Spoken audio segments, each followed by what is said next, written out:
بہت شکریہ راجہ صاحب۔ راجہ خالد محمود صاحب، مجھے یہ بتائیے گا کہ آپ نے فوری طور پر استعفیٰ دے دیا جب یہ رولنگ کا معاملہ ہوا۔ سر، یہ جو آج کچھ ہوا ہے راجہ صاحب، تمام تر عمل آپ سمجھتے ہیں غیر آئینی ہے؟ کیا وجوہات تھیں؟ آپ کو کچھ معلوم تھا کہ کیا کرنے جا رہی ہے قانونی طور پر، آئینی طور پر یہ حکومت؟ بہت شکریہ آپ کا۔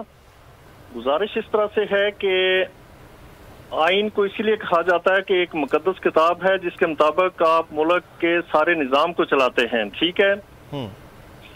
یہ سیٹ آف رولز ہے according to which the governmental system can be run. ایک اسٹیٹ کو جس قانون یا کس کتابچے یا بک کے تحت چلایا جاتا ہے وہ آئین ہے، لیکن آج میرے خیال میں پاکستان کی تاریخ کا بدترین دن ہے، سیاہ ترین دن ہے کہ اس آئین کے ساتھ کھلواڑ کیا گیا، اس کی بلیٹنٹ وائلیشن کی گئی۔ میں تو کہتا ہوں کہ اس کی ایبروگیشن کی گئی کہ ایک جو عدم اعتماد کی موشن ہے، نو کانفیڈنس موشن، وہ پینڈنگ تھی، ٹھیک ہے؟ اس کی جب اس پہ رائے شماری کا وقت آیا تو کاؤنٹنگ کا وقت آیا، ووٹنگ کا وقت آیا، تو اسے انہوں نے ریجیکٹ کر کے پرائم منسٹر کو بحال کیا اور پرائم منسٹر نے اسمبلیاں توڑ دیں۔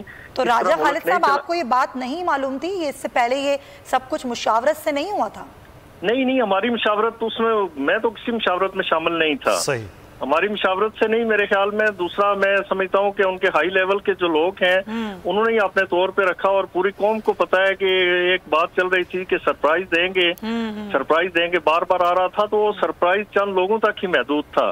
تو آج وہ آشکار ہوا کہ ہم نے ایسے کرنا ہے، ہم نے اس ملک کو اگر اپنی خواہشات کے مطابق چلانا ہے، اپنی مرضی کے تابع کرنا ہے، تو پھر ملک نہیں چل سکتا انفارچونیٹلی۔ اور یہ ٹوڈے یہ جو رولنگ دی اسپیکر نے، it was the unfortunate aspect of all the proceedings which was pending before speaker since many days. اچھا، تو راجہ صاحب اب کیا سمجھتے ہیں کہ سپریم کورٹ میں اگر اپوزیشن جاتی ہے تو سپریم کورٹ آج کی رولنگ اور آج کی پروسیڈنگ کے حوالے سے کیا کر سکتی ہے؟ سر، میرے خیال میں اب ایک پوری قوم سپریم کورٹ کی طرف دیکھ رہی ہے۔ اس سے پہلے میرے جو دوست بات کر رہے تھے، میں سیاسی بات نہیں کروں گا، لیکن قوم کا جو پڑھا لکھا طبقہ ہے، جو قانون دان ہے، آج وہ اپنا سر پکڑ کے بیٹھے ہوئے ہیں۔ ہمیں قانون کے ساتھ چلنا ہے۔ ہم کسی جماعت کے ساتھ سب کے تعلق ہوتا ہے، لوگوں کی لائلٹیز ہوتی ہیں، لیکن قانون اور آئین ہر چیز سے بالا ہے۔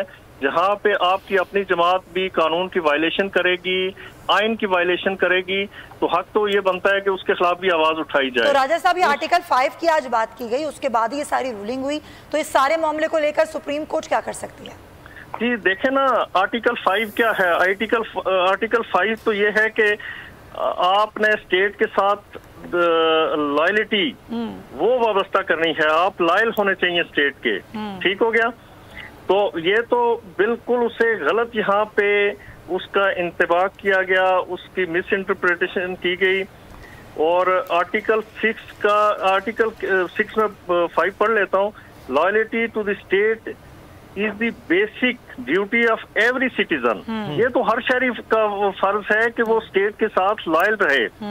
آپ نے ایک خط، یعنی یہ سارا کچھ ہم دیکھ رہے تھے اور ہمارے ضمیر پہ ایک بوجھ بن رہا تھا، آپ نے کسی ایک خط کو بنیاد بنایا، اس خط کو آپ نے ڈسکلوز بھی نہیں کیا، اسے پبلک بھی نہیں کیا، اور پھر ہائی کورٹ سے بھی آپ نے ایک سٹے اپنے ہی وکیل کے ذریعے ایک سٹے لے لیا اپنے بندے کو پیش کر کے، تاکہ ہائی کورٹ سے ایک ریسٹیننگ آرڈر مل جائے تو میں اسے پبلک نہ کر سکوں، میں بتاؤں کیونکہ اس کی ورتھ کچھ بھی نہیں تھی۔